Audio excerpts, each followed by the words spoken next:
Salam, Jemaat AKP terkasih, kita ketemu kembali pada pagi hari ini dalam ibadah online. Kami percaya bahwa jemaat sekalian selalu sehat dan beserta dengan keluarga selalu dalam lindungan Tuhan.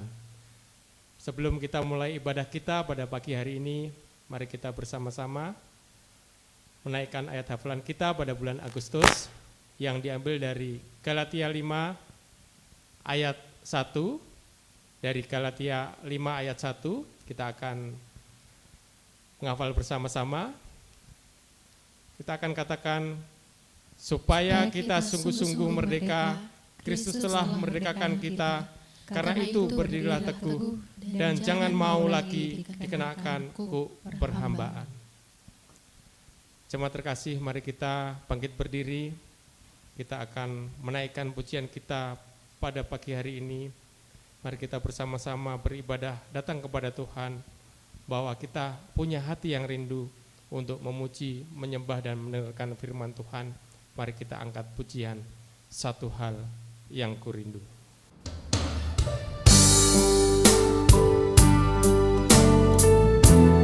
Jemaat terkasih, mari kita bersama-sama membawa hati kita datang ke hadirat Tuhan. Lebih baik satu hari di pelataran Tuhan daripada 1000 hari di tempat lain. Mari kita bersama-sama angkat pujian ini.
Jemaat Tuhan, mari kita berdoa bersama-sama untuk mengawali ibadah kita pagi hari ini. Mari kita berdoa.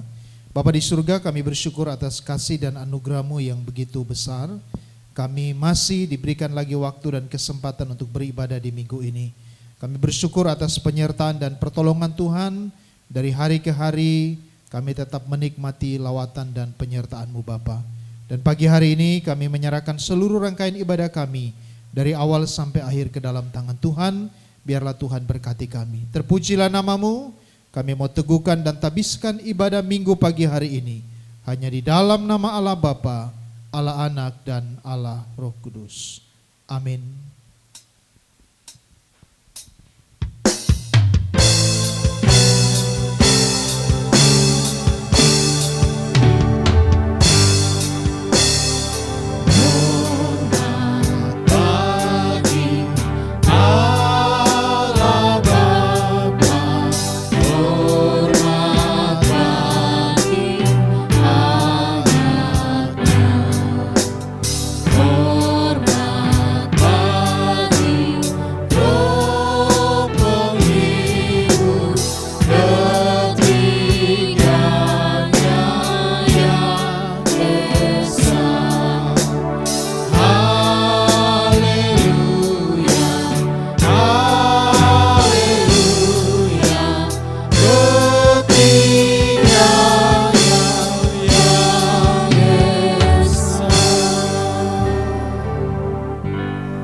Jemaat dipersilakan duduk kembali.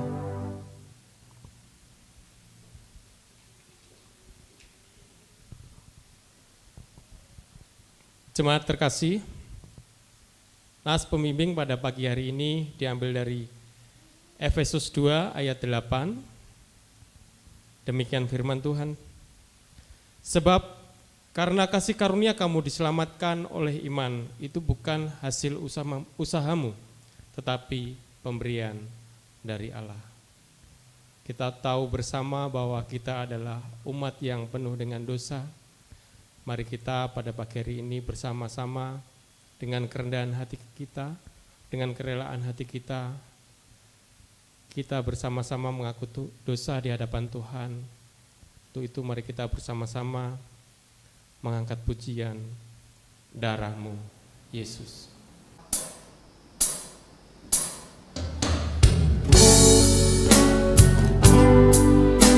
Kita bersama-sama datang kepada Tuhan, mengakui segala dosa-dosa. Sukacita ku penuh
Jemaat terkasih, mari kita tertunduk untuk mengakui dosa kita.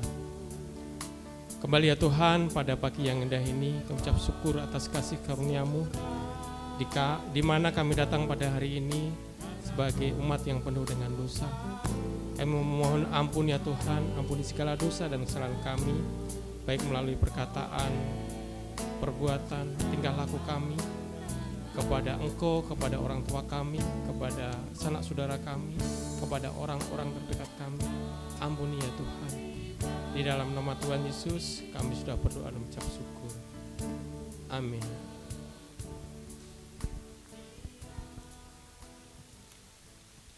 Jemaat yang dikasihi Tuhan, petunjuk hidup baru pada pagi hari ini diambil dari 1 Petrus 2 ayat 9. 1 Petrus 2 ayat 9. Demikian firman Tuhan. Namun kamu adalah bangsa yang terpilih, imamat yang rajani, bangsa yang kudus, umat kepunyaan Allah sendiri, supaya kamu dapat memberitakan kebaikan-kebaikannya, yang telah memanggil kamu keluar dari kegelapan menuju kepada terangnya yang ajaib. Kita adalah umat pilihan Allah, umat pemenang. Kita diutus Allah untuk menjadi saksinya. Mari kita, jemaat terkasih, bangkit berdiri, mari kita memuji pujian sukacita, mari kita bersama-sama katakan, kukan bangkit, bahwa kita bangkit sebagai misi Kristus untuk menangkan jiwa-jiwa yang tersesat, untuk dibawa kepada Tuhan menjadi percaya. Dan kita bersama-sama angkat pujian ini, kukan bangkit. Ketika kita menyanyikan pujian ini, mari kita sambil memberikan persembahan untuk kemuliaan nama Tuhan.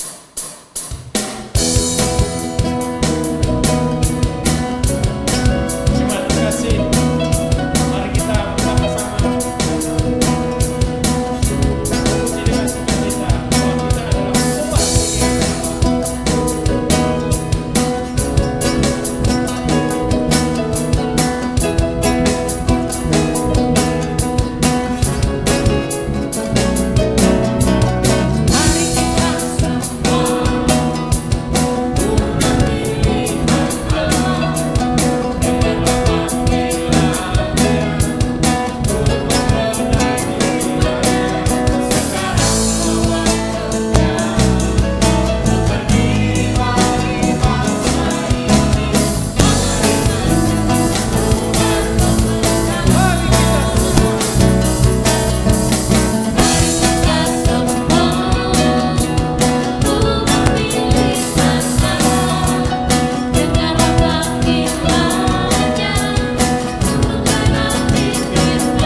Mari kita bersama-sama berdoa untuk persembahan kita. Kembali ya Tuhan, kami ucap syukur atas persembahan pada pagi hari ini. Kami berikan persembahan kepada-Mu ya Tuhan, biarlah persembahan ini untuk kemuliaan nama Tuhan. Berkati tangan-tangan yang mengelolanya, sehingga persembahan ini dipakai untuk memajukan kerajaan-Mu di muka bumi ini ya Tuhan. Berkati kami semua, baik pekerjaan kami, baik usaha kami, biarlah semua itu berhasil atas campur tangan Tuhan di dalam kehidupan kami. Di dalam nama Tuhan Yesus kami sudah berdoa dan mengucap syukur. Amin. Jemaat terkasih, bersama dengan umat percaya di segala tempat dan abad, mari kita bersama-sama menaikkan pengakuan iman rasuli. Aku percaya kepada Allah, Bapa yang Maha Kuasa, Khalik langit dan bumi, dan kepada Yesus Kristus, Anaknya yang tunggal, Tuhan kita, yang dikandung dari Roh Kudus, lahir dari anak darah Maria, yang menderita sengsara di bawah pemerintahan Pontius Pilatus, disalibkan, mati dan dikuburkan, turun ke dalam kerajaan maut. Pada hari yang ketiga, bangkit pula dari antara orang mati, naik ke surga, duduk sebelah kanan Allah, Bapa yang Maha Kuasa. Dan dari sana ia akan datang untuk menghakimi orang yang hidup dan yang mati. Aku percaya kepada Roh Kudus, gereja yang kudus dan am, persekutuan orang kudus, pengampunan dosa, kebangkitan tubuh, dan hidup yang kekal. Amin. Jemaat dipersilakan untuk duduk kembali. Jemaat dikasih Tuhan, mari kita menyiapkan hati kita untuk ditaburi kebenaran firman Tuhan. Untuk itu mari kita bersama-sama mengangkat pujian, Engkaulah perisaiku.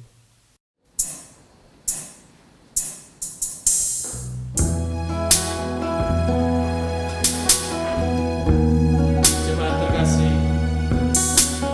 mari kita bersama-sama menyiapkan hati kita untuk ditaburi kebenaran firman.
Shalom Bapak Ibu yang diberkati Tuhan. Baik, pagi hari ini sebelum kita mendengarkan firman Tuhan, mari kita minta pimpinan Roh Kudus, kita berdoa bersama. Bapa yang baik, kami bersyukur pagi ini kami diberikan waktu lagi untuk mendengarkan firman Tuhan. Roh Kudus menolong kami supaya apa yang kami baca dan kami dengar, kami pahami dan kami lakukan itu dalam kehidupan kami hari lepas hari. Melalui kebenaran firman Tuhan inilah iman kami semakin diteguhkan, semakin dikuatkan di dalam menjalani hari-hari hidup kami di tengah-tengah dunia ini. Terpujilah namamu, berbicaralah kepada kami karena kami siap mendengar. Dalam nama Yesus kami berdoa, haleluya, amin. Puji Tuhan, Bapak Ibu yang diberkati oleh Tuhan. Apa kabar semua pagi ini? Luar biasa tentu ya, semua ada dalam perlindungan dan penyertaan Tuhan. Bapak Ibu, baru 6 hari yang lalu kita sama-sama memperingati hari kemerdekaan negeri tercinta kita Indonesia yang ke-75. Saya melihat bahwa dalam perayaan ulang tahun negeri kita ini yang ke-75 memang ada perbedaan yang sangat mencolok, berbeda dengan tahun-tahun sebelumnya Bapak Ibu ya. Semua dibatasi, semua dikontrol sedemikian rupa, dan puji Tuhan kita sudah diberkati oleh Tuhan, diberikan kebebasan oleh Tuhan, sudah memasuki usia yang ke-75 tahun, negeri kita bebas dari jajahan bangsa lain. Tapi sebenarnya saya melihat di usia yang ke-75 tahun ini atau kemerdekaan yang ke-75 tahun ini justru kita sedang dijajah oleh penyakit yang namanya corona ya. Kita seperti dikungkung, kita seperti dibatasi, kita seperti dikontrol, bahkan kita hidup di bawah bayang-bayang kematian oleh karena virus corona ini. Tapi puji Tuhan, tentu kita sebagai orang percaya kita tetap bersyukur dalam kondisi apapun.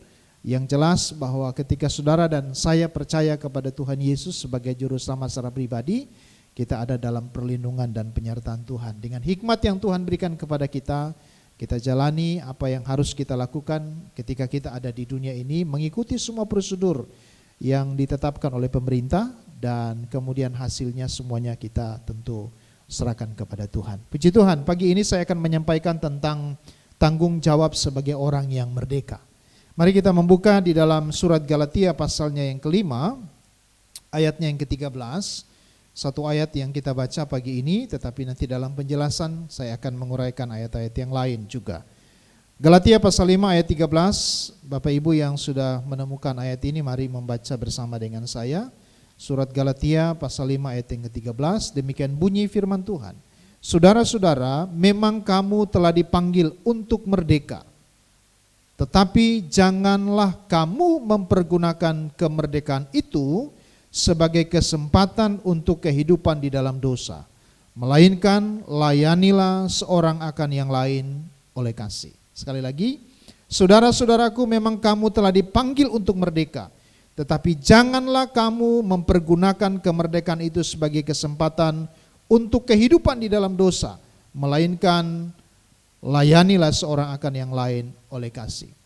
Nah, saudara yang diberkati oleh Tuhan, ada persoalan yang terjadi di jemaat Galatia yang menyebabkan kemudian Paulus menulis surat ini, bahkan secara khusus di dalam ayatnya yang ke-13 tadi yang kita baca, bagaimana Paulus menekankan atau mengingatkan jemaat di Galatia bahwa sesungguhnya mereka itu sudah dimerdekakan. Ya, kata yang dipakai di situ adalah kata telah, ya. Kamu telah dipanggil untuk merdeka. Dan memang kalau kita lihat pada ayat 1, siapa yang memerdekakan orang jemaat di Galatia? Di sana dikatakan supaya kita sungguh-sungguh merdeka, Kristus telah memerdekakan kita, karena itu berdirilah teguh, jangan mau lagi dikenakan kuk perhambaan. Artinya apa di sini? Paulus mengingatkan jemaat di Galatia bahwa mereka sudah dimerdekakan dari dosa, maka ada tanggung jawab selanjutnya yang harus mereka lakukan.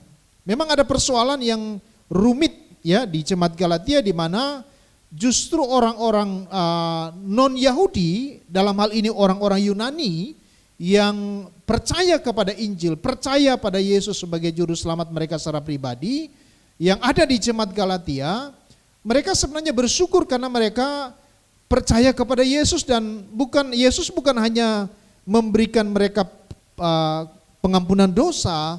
Tuhan Yesus bukan hanya memberikan mereka jaminan keselamatan, tetapi dengan percaya kepada Yesus, mereka mendapat kepastian bahwa mereka lepas dari berbagai macam ritual-ritual agamawi mereka atau ritual-ritual yang biasa mereka lakukan di dalam kepercayaan mereka sebelumnya. Mereka terlepas dari kebiasaan-kebiasaan itu. Mereka merdeka dari kebiasaan-kebiasaan seperti itu. Tetapi justru ketika mereka bersama dengan jemaat-jemaat di Galatia, orang-orang Yahudi yang sudah percaya kepada Yesus, justru mereka dibenturkan dengan peraturan yang baru. Orang-orang Yahudi justru menghadapkan atau mempersulit orang-orang Yunani yang percaya kepada Yesus dengan mengatakan bahwa sesungguhnya keselamatan itu mereka peroleh harus ditambah dengan melakukan hukum Taurat. Salah satunya adalah dengan melaksanakan sunat. Jadi ada tambahan yang lain. Nah, itulah sebabnya meresponi persoalan yang terjadi di jemaat Galatia, di mana orang-orang Yunani yang percaya kepada Yesus mereka jadi bingung. Di satu sisi mereka terlepas dari ritual agamawi mereka sebelumnya, tetapi mereka diperhadapkan lagi kepada peraturan yang baru, yaitu mereka harus melakukan ini dan itu sebagai perwujudan pelaksanaan terhadap hukum Taurat yang diberikan oleh orang-orang Yahudi pada waktu itu. Nah, itulah sebabnya Paulus berkata kepada jemaat di Galatia, menegaskan mereka bahwa mereka sesungguhnya telah merdeka. Tidak lagi harus terikat dengan berbagai macam ritual-ritual agamawi. Tidak lagi harus dikungkung atau dibatasi dengan berbagai macam berbagai macam upacara-upacara agamawi mereka. Dan Paulus menekankan bahwa mereka telah dimerdekakan oleh Kristus. Itulah sebabnya Paulus katakan di sini, ya, jangan kamu mempergunakan kemerdekaan itu sebagai kesempatan untuk kehidupan dalam dosa.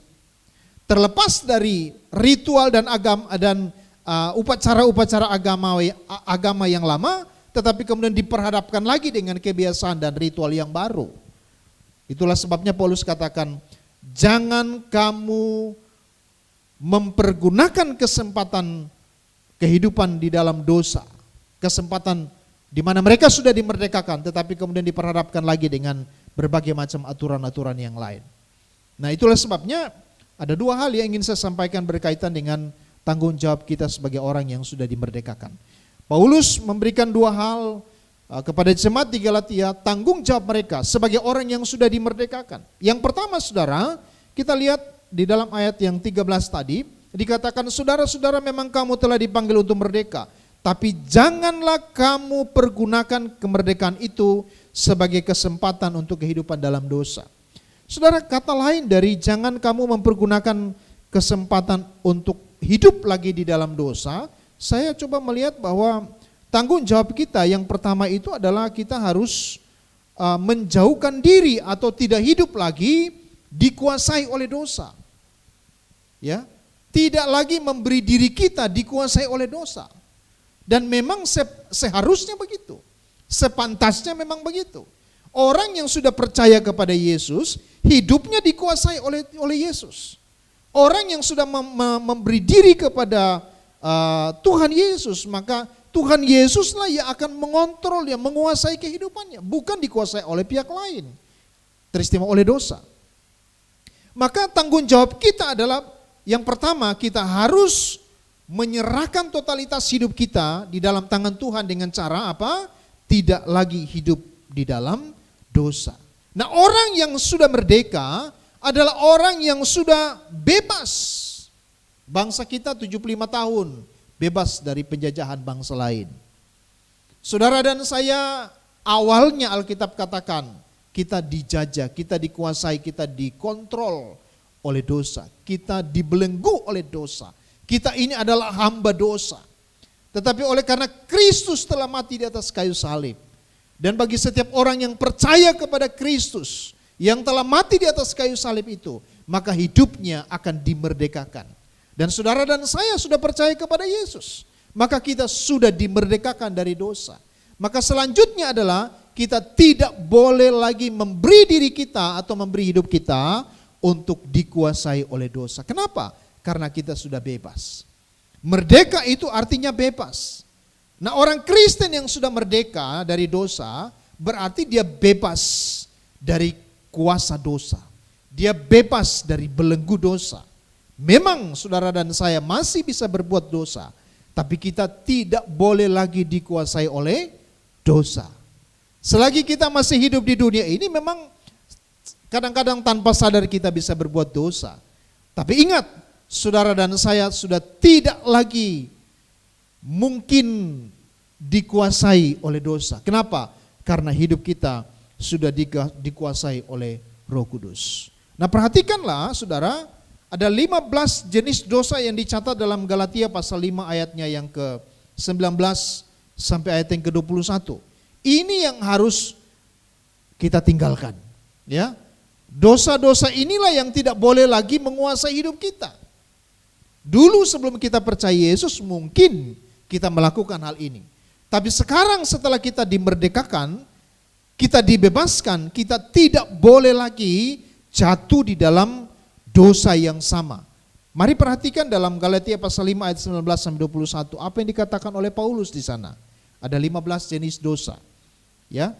Di sana dikatakan perbuatan daging telah nyata, yaitu percabulan, kecemaran, hawa nafsu, penyembahan berhala, sihir, perseteruan, perselisihan, iri hati, amarah, kepentingan diri sendiri, percideraan, roh pemecah, kedengkian, kemabukan, pesta pora, dan sebagainya.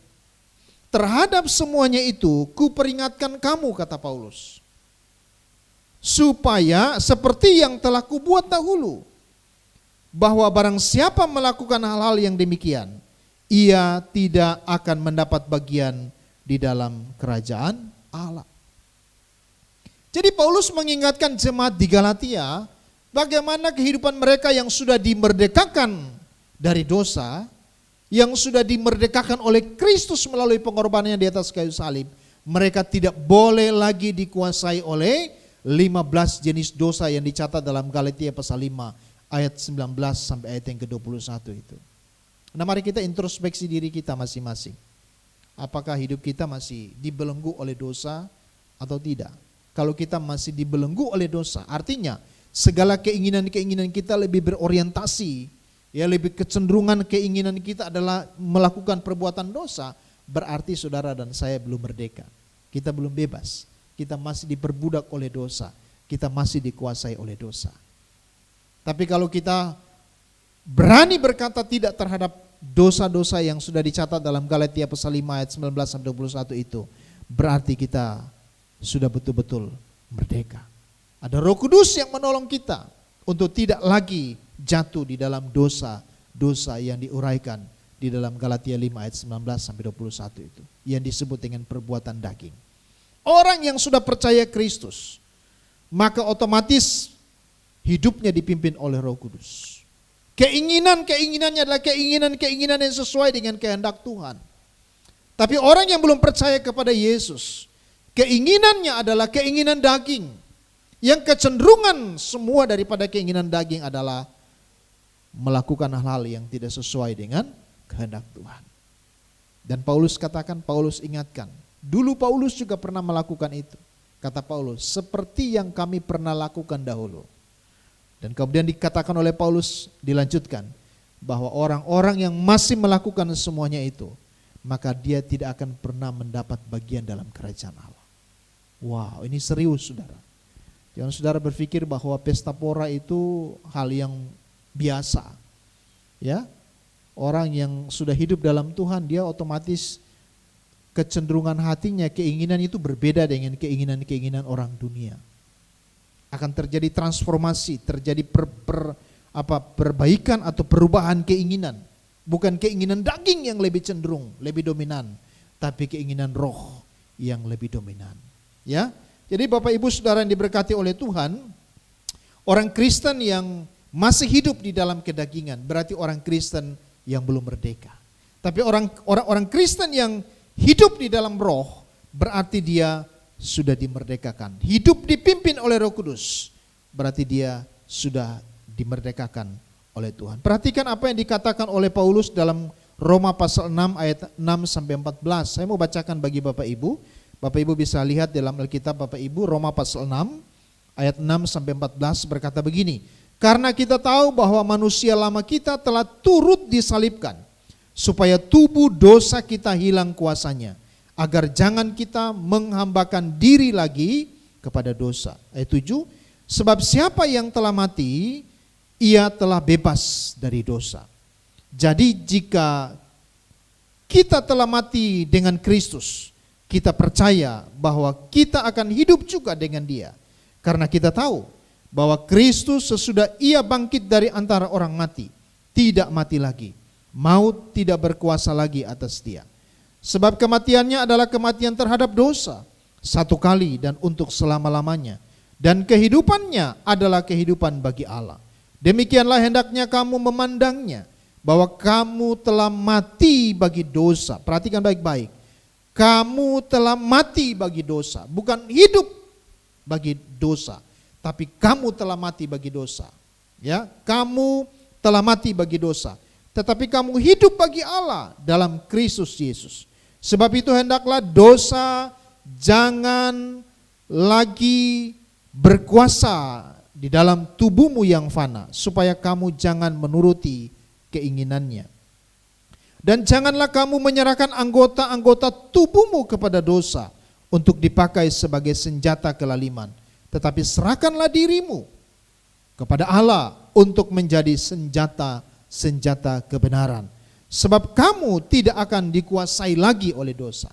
Kamu tidak akan dikuasai lagi oleh dosa, karena kamu tidak berada di bawah hukum Taurat, tetapi di bawah kasih karunia. Jadi tanggung jawab kita yang pertama adalah hidup tidak dikuasai oleh dosa. Kita harus hidup sesuai dengan kehendak Allah. Hidup kita tidak boleh lagi dikontrol dan dibelenggu oleh dosa. Maka tanggung jawab kita adalah bagaimana kita hidup menyenangkan hati Tuhan. Hidup kita tidak lagi atau tidak boleh lagi dikuasai oleh dosa. Makanya Paulus katakan kepada jemaat di Galatia, ya, ayat yang ke-13 tadi, dikatakan, saudara-saudara, memang kamu telah dipanggil untuk merdeka, tetapi janganlah kamu mempergunakan kemerdekaan itu sebagai kesempatan untuk kehidupan di dalam dosa. Jadi orang yang masih hidup di dalam dosa, sesungguhnya dia belum dimerdekakan oleh Kristus. Dia belum percaya kepada Yesus. Dia belum terima Tuhan Yesus sebagai Tuhan dan Juru Selamat secara pribadi. Nah, ini kesempatan bagi kita untuk introspeksi diri kita masing-masing. Adakah di antara jemaat Tuhan yang mendengarkan firman Tuhan pagi hari ini yang mungkin hidup masih dikuasai, dikontrol oleh dosa? Kecenderungan keinginannya adalah kecenderungan keinginan untuk melakukan dosa, pikiran, perbuatan, perkataan. Mari introspeksi diri kita masing-masing. Saya yakin dan percaya ketika saudara dan saya sudah percaya kepada Yesus sebagai Juru Selamat secara pribadi, keinginan-keinginan kita adalah keinginan-keinginan yang sesuai dengan kehendak Tuhan. Apa yang diuraikan dalam ayat-ayat selanjutnya berkaitan dengan buah roh atau hidup yang dipimpin oleh Roh Kudus, itu akan nampak dan akan muncul dalam kehidupan kita sebagai orang-orang yang sudah percaya kepada Yesus. Jadi tanggung jawab kita adalah mari kita hidup di dalam kebenaran Kristus. Jangan mau lagi diperhamba oleh dosa. Tinggalkan segala dosa-dosa yang telah kita lakukan, karena Kristus telah mati bagi kita di atas kayu salib. Saudara, yang kedua, tanggung jawab kita yang kedua adalah kita harus melayani sesama dengan penuh kasih. Dalam ayat 13 bagian akhir di sana dikatakan, melainkan layanilah seorang akan yang lain oleh kasih. Jadi Paulus menasihati jemaat agar mereka saling melayani satu dengan yang lain. Melayani dengan kasih. Dasarnya adalah kasih. Bukan karena suku, agama, dan ras. Tapi melayani sesama dengan kasih Kristus. Kasih yang berasal dari Tuhan. Ada orang Yunani yang kemudian percaya kepada Yesus, masuk bersama-sama dengan jemaat orang-orang Yahudi asli yang sudah kenal firman, yang sudah tahu Taurat. Paulus mengingatkan mereka, baik orang Yunani maupun orang Yahudi asli, mereka harus saling melayani satu dengan yang lain. Amin saudara. Kita pun harus melayani satu dengan yang lain. Tidak boleh memandang muka, tidak boleh memandang suku, tidak boleh memandang ras, suku, bangsa dan sebagainya. Kita melayani karena memang dasarnya adalah kasih Kristus. Saudara dan saya sudah dilayani oleh Tuhan, kita sudah memiliki kasih itu. Maka tanggung jawab kita adalah bagaimana kita melayani orang lain dengan kasih yang sudah kita miliki, yaitu kasih Kristus. Kita dikatakan hidup di dalam kemerdekaan. Kita dikatakan hidup di dalam kasih apabila kita saling melayani satu dengan yang lain. Kita rela melayani orang lain, melakukan apapun. Kata Yesus di dalam Markus pasal 10 ayat 45. Karena anak manusia juga datang bukan untuk dilayani, melainkan untuk melayani. Dan untuk memberikan nyawanya menjadi tebusan bagi banyak orang. Yesus berkata bahwa anak manusia datang bukan untuk dilayani. Ya, kecenderungan manusia adalah mau dilayani, saudara. Ya, tapi Yesus membuat suatu perubahan yang luar biasa. Yesus katakan anak manusia sendiri datang. Yesus datang itu bukan untuk dilayani, tapi dia mau melayani. Satu contoh yang luar biasa. Mari kita sebagai orang Kristen pun kita memiliki spirit semangat seperti yang dimiliki oleh Yesus. Semangat untuk saling melayani satu dengan yang lain. Karena Yesus datang bukan untuk dilayani, tetapi melayani untuk memberikan nyawanya menjadi tebusan bagi banyak orang. Mari kita meneladani apa yang dilakukan oleh Yesus. Jangan sampai kita melayani orang lain karena ada sesuatu yang menguntungkan kita. Namun ketika sudah tidak ada lagi peluang untuk memperoleh keuntungan, maka secepat itu pula kasih kita berakhir. Pelayanan kita pun terhenti. Ada istilah yang mengatakan habis manis siapa dibuang. Ini tidak boleh terjadi dalam kehidupan gereja, tidak boleh terjadi dalam kehidupan orang percaya, orang Kristen. Orang yang sudah merdeka, dia harus melayani dengan kasih.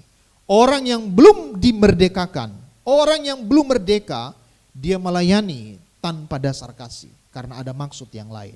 Ada udang di balik batu. Tapi kalau orang yang sudah merdeka, dia paham betul. Dia terima kasih karunia dari Tuhan, dia terima anugerah dari Tuhan. Keselamatan dari Tuhan dia terima dengan cuma-cuma.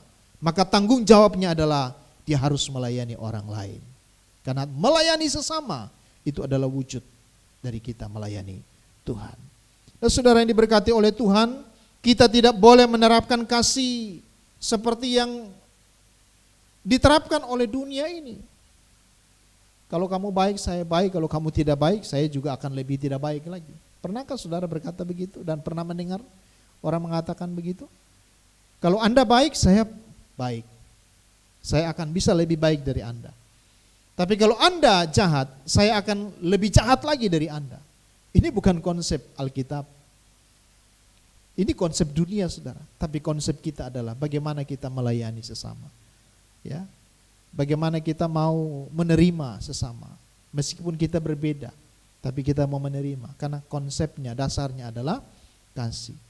Amsal pasal 17 ayat 17 berkata, menaruh kasih setiap waktu dan menjadi seorang saudara di dalam kesukaran. Menjadi saudara di dalam kesukaran. Menaruh kasih setiap waktu. Dalam kondisi apapun, kita bisa saling melayani satu dengan yang lain. Dan ketika kita berbicara tentang bagaimana kita peduli karena melayani itu adalah bentuk kepedulian kita kepada sesama, maka saya lihat bahwa kepedulian kita terhadap sesama itu bisa meliputi 3 hal, ya, sebagai wujud pelayanan kita kepada Tuhan. Ya, yang pertama itu peduli terhadap penderitaan orang lain. Ya. Yang kedua itu peduli terhadap kebutuhan orang lain. Yang ketiga peduli pada keselamatan orang lain. Nah saudara, peduli pada penderitaan sesama itu disebut dengan empati. Ya. Wujud bahwa saudara dan saya melayani orang lain, maka kita juga mesti peduli dengan penderitaan orang lain. Kita juga harus memiliki empati. Empati itu artinya memiliki perasaan yang sama seperti yang dialami oleh orang lain. Khususnya mereka yang sedang tertimpa musibah, kemalangan, dan juga sedang mengalami pergumulan-pergumulan yang berat dalam hidup. Ya, kita bersyukur jemaat Agape dalam jumlah yang masih kecil, ya, kita saling memperhatikan satu dengan yang lain. Seperti tubuh ini, ketika ada jempol kita yang sakit, maka seluruh tubuh juga ikut terasa sakit, dan kita saling menopang, saling mendukung satu dengan yang lain. Dan inilah yang Kristus mau. Ya, bentuk pelayanan kita itu bisa dalam wujud kita peduli terhadap penderitaan orang lain. Jangan tidak mau peduli. Ya, kita harus peduli terhadap penderitaan orang lain. Yang kedua, saudara, dalam Roma 12 ayat 15 berkata kita harus menangis dengan orang yang menangis. Kalau ada orang tertawa, kita bersuka cita dengan mereka. Tapi kalau ada orang menangis, kita ikut menangis dengan mereka. Artinya kita memiliki rasa empati. Dan dengan kebaikan-kebaikan seperti itu, tentu dampaknya adalah bagaimana akhirnya orang bisa tahu sesungguhnya siapa kita. Oh, orang Kristen itu hidupnya oleh kasih, didasari oleh kasih. Yang kedua, saudara, peduli terhadap kebutuhan. Ya, ini berkaitan dengan masalah persoalan ekonomi, ya, persoalan dengan fisik yang sakit, ya, dan juga hal-hal yang lain. Ya, dampak dari pandemi virus corona ini luar biasa. Nah, kita sebagai gereja Tuhan, sebagai jemaatnya, kita satu di dalam Tuhan. Kita saling menopang, saling mendoakan, saling memperhatikan satu dengan yang lain. Ini wujud dari pelayanan kita. Ya, sebelum kita jauh melayani orang-orang yang ada di seberang pulau di sana, mari kita saling memperhatikan satu dengan yang lain. Sebagai wujud pelayanan kita, kita peduli terhadap kebutuhan-kebutuhan sesama anggota jemaat. Kalau ada jemaat satu yang sedang membutuhkan pertolongan, kita sama-sama mensupport, saling mendukung satu dengan yang lain. Dan yang tiga, yang terakhir, yaitu berbicara tentang peduli terhadap keselamatan orang lain. Bukan hanya soal jasmani, tubuh dia, tapi juga berbicara tentang roh dan jiwa dia. Saudara dan saya juga harus memiliki kepedulian terhadap keselamatan orang lain. Ketika kita tahu orang itu belum mengenal Tuhan, belum percaya kepada Yesus, saudara dan saya terbeban untuk melayani dia. Kenapa? Karena dia belum mengenal Tuhan. Dan kemudian akhirnya melalui pelayanan kita, orang ini bisa mengenal Tuhan. Ini wujud kepedulian kita, pelayanan kita. Dan sekali lagi, semuanya didasari oleh kasih. Jadi tanggung jawab kita sebagai orang percaya, setelah kita dimerdekakan oleh Kristus, yang pertama adalah kita tidak boleh lagi hidup di dalam dosa. Hidup kita haruslah satu kehidupan yang berorientasi kepada pemenuhan kehendak Tuhan. Memenuhi seluruh kehendak Tuhan dalam hidup kita. Apa yang Tuhan mau kita lakukan, kita kerjakan. Jangan lagi mau diperhamba oleh dosa. Jangan lagi mau diperbudak oleh dosa. Dan yang kedua, kita harus saling melayani satu dengan yang lain. Nah, saya berdoa agar supaya Bapak Ibu jemaat Tuhan yang diberkati oleh Tuhan, mari kita tetap melakukan ini sebagai wujud atau bukti bahwa saudara dan saya sudah dimerdekakan oleh Kristus. Hidup kita tidak lagi dibelenggu oleh dosa, dan kita mau melayani satu dengan yang lain berdasarkan kasih yang dari Tuhan. Puji Tuhan. Mari kita tundukkan kepala, kita mau berdoa bersama-sama. Bapa di surga, kami bersyukur untuk kesempatan pada pagi hari ini kami bisa mendengarkan firman-Mu. Dan biarlah Engkau memberkati setiap jemaat Tuhan yang sudah mendengarkan firman Tuhan pada pagi hari ini. Firman ini tidak berlalu begitu saja, tetapi sungguh-sungguh mendapat bagian dalam hati dan pikiran kami. Biarlah kami terus diingatkan dengan tanggung jawab kami sebagai orang yang sudah dimerdekakan oleh Kristus. Kami menghargai pengorbanan Kristus dengan tidak lagi hidup di dalam dosa, karena wujud tanggung jawab kami kepadamu. Kami juga mau melayani satu dengan yang lain dengan penuh kasih. Tuhan memberkati jemaat Agape yang saat ini sedang bergumul, baik itu dengan pekerjaan, dengan sakit penyakit, persoalan-persoalan pergumulan yang lain dalam pekerjaan, dalam kehidupan rumah tangga mereka, dalam usaha mereka. Mari Tuhan Engkau yang melawat dan memberkati mereka. Berikan jalan keluar solusi yang terbaik. Dan hamba juga berdoa biarlah Tuhan memberkati seluruh pelayanan yang kami kerjakan, meskipun melalui media online. Tapi kami percaya setiap kami beribadah kepada Tuhan, hati kami dipenuhi dengan sukacita dari surga. Berkati program-program pelayanan sepanjang tahun ini. Biarlah semuanya berjalan dalam pimpinan Tuhan. Berkati rekan-rekan pelayan, para majelis, para pengurus semuanya diberkati Tuhan. Guru-guru sekolah minggu juga diberkati Tuhan. Menyerahkan ke dalam tangan Tuhan juga pemerintah kami, bangsa kami. Biarlah Tuhan yang melawat negeri kami ini. Kami sudah melewati kemerdekaan selama 75 tahun. Dan kami syukuri oleh karena pertolongan dan penyertaan Tuhanlah kami ada sampai hari ini. Di tengah-tengah pandemi virus corona yang sedang dialami oleh negeri kami, kami mau bawa bangsa kami ke dalam tangan Tuhan. Tuhan memberkati bangsa kami. Tuhan yang melawat bangsa kami. Kami percaya waktu Tuhan yang terbaik, di mana virus ini pasti akan berlalu dari negeri kami. Tuhan memberikan kekuatan bagi keluarga-keluarga yang tertimpa musibah, tertimpa masalah berkaitan dengan virus corona ini. Tuhan memberkati mereka. Bahkan kami berdoa, biarlah Tuhan juga senantiasa memberkati pemimpin-pemimpin kami, mulai dari pusat sampai ke daerah-daerah sekalipun, diberkati oleh Tuhan. Terima kasih Bapa di surga, kami juga berdoa menyerahkan Sinode dan STT. Tuhan juga memberkati para misionaris yang melayani. Tuhan juga berkati mereka, keluarga mereka masing-masing ada dalam perlindungan dan penyertaan Tuhan. Kami juga berdoa dan menyerahkan ke dalam tangan Tuhan. Tuhan juga menolong dan memberkati kehidupan setiap kami semua jemaat Tuhan yang saat ini sedang ada di tengah-tengah situasi kondisi yang luar biasa. Kami ada dalam pergumulan-pergumulan yang saat ini sedang kami hadapi. Tuhan jugalah yang senantiasa menolong dan memberkati kami. Biarlah iman kami tetap kuat, kami tetap yakin dan percaya pertolongan Tuhan selalu tepat pada waktunya dan indah pada waktunya. Terima kasih Bapa di surga, terpujilah namamu. Ini doa dan ucapan syukur kami. Tuhan sempurnakan doa kami pada pagi hari ini dengan doa Bapa kami, yang akan kami ucapkan bersama-sama. Bapa kami yang di surga, dikuduskanlah namamu. Datanglah kerajaanmu, jadilah kehendakmu di bumi seperti di surga. Berikanlah kami pada hari ini makanan kami yang secukupnya. Dan ampunilah kami akan kesalahan kami, seperti kami juga mengampuni orang yang bersalah kepada kami. Dan janganlah bawa kami ke dalam pencobaan, tapi lepaskanlah kami daripada yang jahat. Karena Engkaulah yang punya kerajaan dan kuasa dan kemuliaan sampai selama-lamanya. Amin. Saudara terkasih, kita akan mengakhiri ibadah kita pada minggu pagi ini. Jemaat silakan untuk bangkit berdiri. Pujian penutup pada pagi hari ini, mari kita angkat pujian.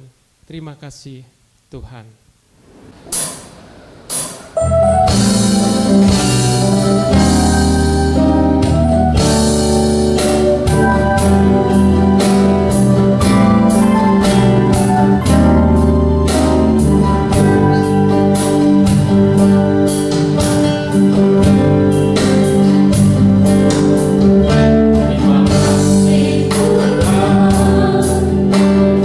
Kasih setiamu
kita akan mengakhiri ibadah kita pada pagi hari ini, maka marilah terima berkat yang berasal dari Tuhan. Tuhan memberkati engkau dan melindungi engkau. Tuhan menyinari engkau dengan wajah-Nya dan memberi engkau kasih karunia.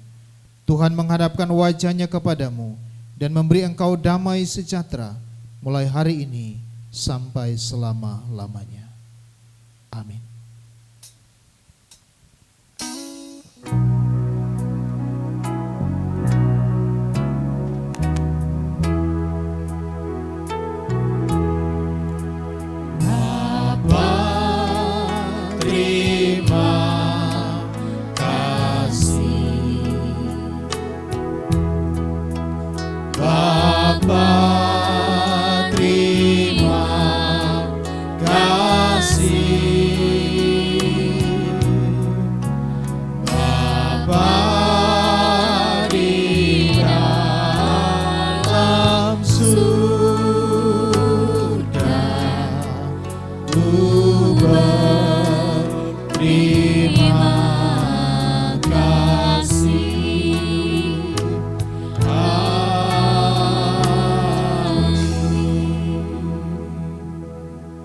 Jemaat dipersilakan duduk kembali. Jemaat silakan untuk bersaat teduh.